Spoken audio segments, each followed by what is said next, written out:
Une diplomatie agissante du chef de l'État Félix Antoine Tshisekedi Tshilombo, président en exercice de l'Union africaine au cours de la semaine qui s'achève. Le président de la République a reçu des dirigeants africains dans le cadre du renforcement de la coopération bilatérale entre la RDC et leurs pays respectifs. Le président de la Somalie, Mohamed Abdullah Mohamed, a foulé le premier les sols de Kinshasa en début de semaine. Il a été accueilli par son homologue de la RDC à la Cité de l'Union africaine et les deux chefs d'État ont eu des entretiens pendant 2 heures.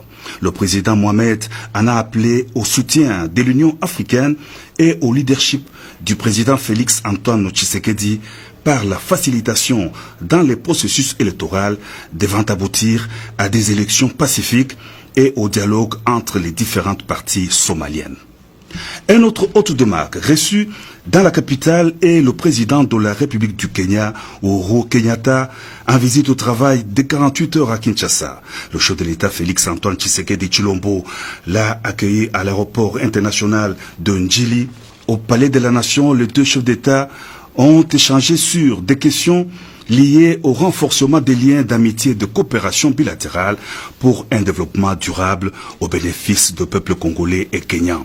Cette visite a été sanctionnée par la signature d'un accord général de coopération et d'une série d'accords spécifiques en matière de sécurité et de défense sur la gestion du fret maritime. Concernant notamment l'axe sécuritaire, il est prévu la participation des troupes kenyanes au sein de la force d'intervention dans l'est du pays où des actions militaires de grande envergure contre les troupes terroristes ont été annoncées par le président de la République. En présence du chef de l'État Félix Antoine Tshisekedi Tshilombo et de son homologue du Kenya, Uhuru Kenyatta, les directeurs généraux de Congo Airways et de Kenya Airways ont signé un mémorandum d'entente dans l'objectif de renforcer la coopération entre les deux grandes compagnies aériennes.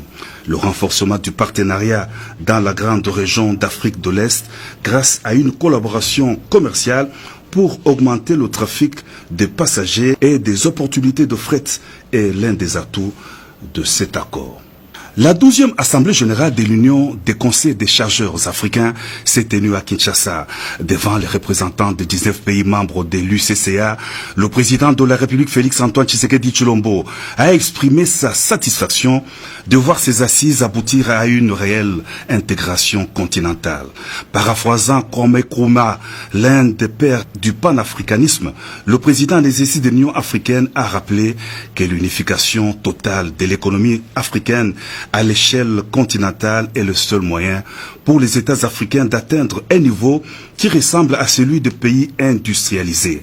La coordination entre les actions des chargeurs et celle du secrétariat général de la ZLECAf permettront la réalisation des conditions optimales de l'intégration économique africaine, a renchéri le chef de l'État. Retour des États-Unis d'Amérique dans la lutte contre le réchauffement climatique.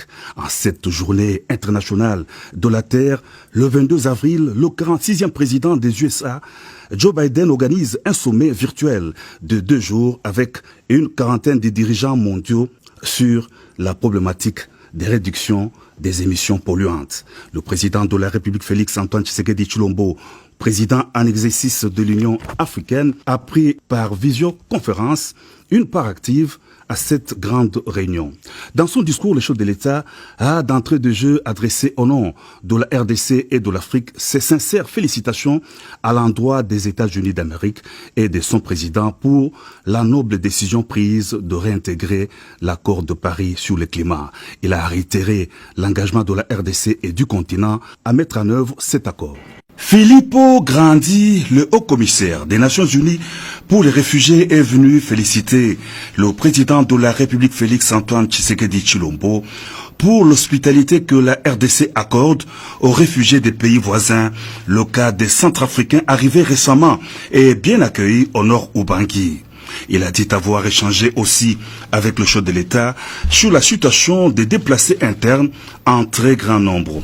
Le président de la République s'est exprimé sur la nécessité urgente de redoubler d'efforts pour protéger les civils qui fuient par peur des groupes armés et des conflits intercommunautaire et une situation qui doit être affrontée de manière systématique, a indiqué le numéro 1 du HCR. Le président de la République Félix Antoine Tshisekedi Tshilombo, président en exercice de l'Union africaine, a rendu le dernier hommage à son homologue du Tchad, Idriss Déby, décédé à Tibesti au front. Très affligé, le chef de l'État a, dans son oraison funèbre, salué la mémoire d'un grand panafricaniste. Il a rassuré le peuple tchadien de l'accompagnement de l'Union africaine dans la période de transition souhaitée pacifique, inclusive et démocratique, conformément à la loi fondamentale du Tchad.